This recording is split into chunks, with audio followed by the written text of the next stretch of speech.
Bonsoir Adam, muchacha, pour ceux qui me connaissent pas, vos grands-mères les téléphones, qui sont à phone, les amis. Aujourd'hui on va parler de La La Land. Voilà, c'est... Ouais, je sais, intro Mohamed Eni, ça annonce du lourd et moi je te parle de La La Land. Une des meilleures comédies musicales qui existent sur Terre. Peut-être même la meilleure. Quoique West Side Story est quand même là. Enfin bref, aujourd'hui les amis, on va parler de La La Land, une comédie musicale que beaucoup ont vue. Déjà parce que dedans il y a Emma Stone et Ryan Gosling, deux acteurs qui marquent Hollywood. Et ensuite parce que ça date de 2017. Une année où beaucoup de gens qui vont regarder cette vidéo étaient nés, et étaient même adolescents. La La Land, c'est un film que j'ai pas pu voir au cinéma. Et oui, c'est un film que j'aurais adoré aller voir au cinéma avec ma meuf. Mais à l'époque, j'allais pas trop au cinéma et j'avais pas de meuf. Du coup, au final, La La Land, eh bien, je l'ai acheté en DVD. Voilà, la première fois que je l'ai vu, c'est parce que je l'avais acheté en DVD. Enfin non, je crois que je l'avais d'abord regardé en streaming, et après je l'ai acheté en DVD, à Cultura. Voilà. Et donc j'ai La La Land. J'ai La La Land, les amis, et c'est un film incroyable. Voilà, fin de la vidéo, peace out. Non, voilà, La La Land, c'est l'histoire de quoi? C'est tout simplement l'histoire d'un couple, enfin, non, de deux personnes qui veulent percer dans un milieu. Il y en a un, il veut percer dans le milieu de la musique, plus le jazz. Il y en a une qui veut percer dans le milieu du cinéma, en mode actrice. Oui, ces deux personnes sont Emma Stone et Ryan Gosling. Voilà.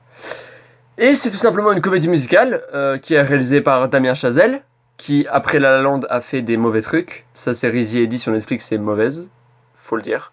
Mais c'est pas grave, parce que La La Land, c'est une des meilleures comédies musicales au monde. Voilà, c'est la comédie musicale que je kiffe le plus regarder et que j'ai vu le plus de fois. Quoique West Side Story, qui commence à dater maintenant, mais je l'ai vu quand même pas mal de fois. Mais je dois avouer que La La Land, c'est incroyable. J'ai souvent la musique dans les oreilles parce que, merci Spotify, je peux mettre des playlists de plusieurs heures de musique de La La Land, et c'est un bonheur. C'est un bonheur. La réalisation est juste géniale. Le film est génial. Et voilà. Et étonnamment, ce film n'a pas plu à tout le monde. Voilà, c'est une vérité. Il y a des gens qui ont détesté ce film. Voilà, il y a des gens qui, pour eux, c'était vraiment l'une des pires comédies musicales qu'ils aient vues de leur vie. Et je me suis dit, pourquoi? Pourquoi ces gens-là ont détesté La La Land? Eh bien, tout simplement parce qu'ils ont eu du mal avec la réalisation. Et le fait que Emma Stone joue une actrice dans un film. Alors ça, c'est pas la première fois que ça se voit, et c'est totalement normal, et moi je trouve ça stylé. Mais il y a des gens, ça les a dérangés parce que du coup ils trouvaient que Emma Stone elle faisait fausse dans le film, parce qu'elle jouait un rôle dans un rôle. Et je trouve que c'est trop stylé de faire ça. Voilà, ça se voit aussi dans le théâtre, etc. Enfin bref, notamment dans la pièce Edmond.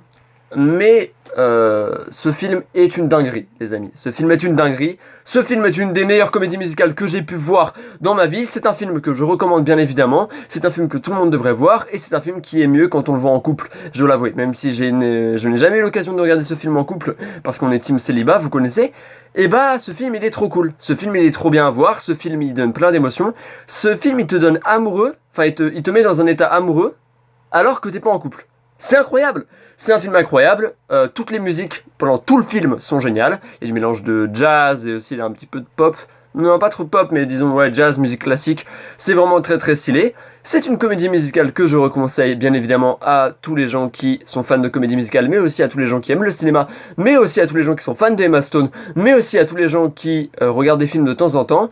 C'est une comédie musicale qui n'est pas disponible sur Netflix, mais que vous pouvez trouver facilement en streaming, ou que vous pouvez acheter en DVD, ou que vous pouvez acheter en Blu-ray, ou que vous pouvez louer sur une plateforme. Enfin bref, c'est un film génial, c'est un film incroyable, et je vous le conseille. Je vous le conseille fortement.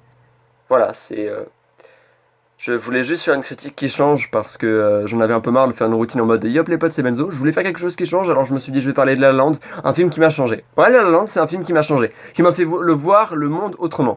Je dois avouer que les musiques de La La Land, elles m'ont retourné le cerveau et elles m'ont fait voir le monde d'une autre façon. Quand je me baladais quand je me baladais dans le lycée avec la musique de La La Land dans mes écouteurs, et je voyais le monde en rose. Alors que j'avais 3 contrôles après. Mais c'est pas grave, je voyais le monde en rose, j'étais en mode putain, c'est trop bien la vie.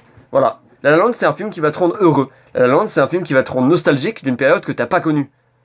Et La La Land, c'est avant tout une très belle réalisation avec de très bons acteurs qui savent parfaitement jouer, qui savent aussi chanter et qui savent aussi danser, parce qu'ils ont appris à danser pour le film. Enfin bref, La La Land c'est tout ça, c'est un concentré d'émotions, c'est un concentré de tomates. Non. La La Land c'est vraiment quelque chose de fabuleux. Quelque chose... C'est une expérience. C'est plus qu'un film, c'est une expérience. C'est quelque chose d'harmonieux, c'est quelque chose de magnifique, c'est quelque chose que je recommande chaudement de voir. C'est quelque chose qui m'a transporté, c'est quelque chose qui me fait voyager. Et c'est un film que je vais regarder tous les ans. C'est un film tous les ans, je vais me le mater. Même si en qualité DVD il est dégueulasse, et ben je vais le regarder. Parce que ses musiques vont me transporter, parce que son jeu d'acteur va me transporter, parce que sa réalisation est géniale. Tout ça, tout ça fait que. Tout ça fait que, pour moi, Damien Chazelle est un génie. Et il avait déjà prouvé avec Whiplash, mais il le prouve encore plus avec La La Land. Et bordel de merde, La La Land, c'est une comédie musicale qu'il faut voir dans sa vie. Parce qu'elle s'érige au rang des plus grandes comédies musicales. Au sommet même de West Side Story ou Les Demoiselles de Rochefort. Enfin bref, c'est une comédie musicale vraiment incroyable. Une comédie musicale qui a marqué la décennie 2010. Oui, parce qu'on est passé en 2020, donc... Mais c'est vraiment quelque chose de très puissant, quelque chose de fabuleux. Et je vous recommande chaudement ce film. Vraiment. Vraiment. Enfin voilà, je voulais juste vous exprimer mon ressenti sur La La Land. Vous dire que c'est un film incroyable. Et... Un aso de osandurum. Voilà, c'était juste la musique d'intro. Mais l'intro de ce film. Parlons-en. Non mais sans déconner, je vais pas trop spoil, mais l'intro de ce film est géniale. Ça commence en musique. Tu sais déjà que le film il va être génial rien qu'en voyant l'intro. Sérieux, j'aurais trop aimé le voir au cinéma ce film. J'aurais trop aimé être au cinéma, me poser et là voir des gens danser sur des voitures. C'est ça que j'aurais voulu voir, vous voyez? Et non, moi je l'ai regardé en streaming sur mon ordinateur. Vous vous rendez compte? Enfin bref. C'est un film incroyable, il faut le regarder ce film. Comme je vous dis, ce film il vous rend amoureux. Ce film il vous donne de l'adrénaline, il vous donne un petit sentiment de putain j'aime les gens, putain j'aime la vie. Et l'OST elle vous reste en tête, l'OST. La BO on peut dire. La BO elle vous reste en tête pendant des années. Je l'oublie pas. Le film je l'ai vu en 2017. Je l'ai encore en tête là actuellement. Peut-être parce que je l'ai écouté récemment sur Spotify. Mais la vérité c'est que je suis fan de ce film. Je suis fan de tout ce qu'il fait. Et je pense que c'est ma comédie musicale préférée. Pourtant j'en ai vu des centaines. Et peut-être parce que la comédie musicale c'est aussi mon style de film préféré. Mon genre de film préféré. Mais La La Land ça m'a vraiment marqué. La La Land pourtant c'est étonnant parce que je l'ai vu avec des gens qui n'ont pas du tout aimé le film. Des gens qui m'ont dit ouais la réalisation m'a gêné. Ouais je trouve que Emma Stone joue faux. Non. Ces gens-là ne se sont pas rendus compte du potentiel de ce film. Ne se sont pas rendus compte de l'impact que pouvait avoir ce film sur des gens comme moi. Des gens qui sont amoureux de la musique. Ryan Gosling dans le film il est amoureux du jazz. Et moi je suis amoureux du rap. Et bah voilà. Et bah c'est pas pareil, c'est deux styles différents mais le socle commun c'est la musique. Et voilà, et j'en suis super fier. Je suis super fier de ce film, je suis super fier de tout ce qu'il dégage. Et bordel de merde, La La Land est un monument. Un monument qu'il faut regarder. Un monument qu'on peut regarder en famille, qu'on peut regarder avec ses amis, qu'on peut regarder avec sa copine ou son copain, ça dépend. Enfin voilà les amis, je voulais juste vous dire ça. Sur ce, je vous aime. Continuez à regarder du cinéma, continuez à regarder des séries, c'est important. Les cinémas rouvrent le 15 décembre. Peace out les amis.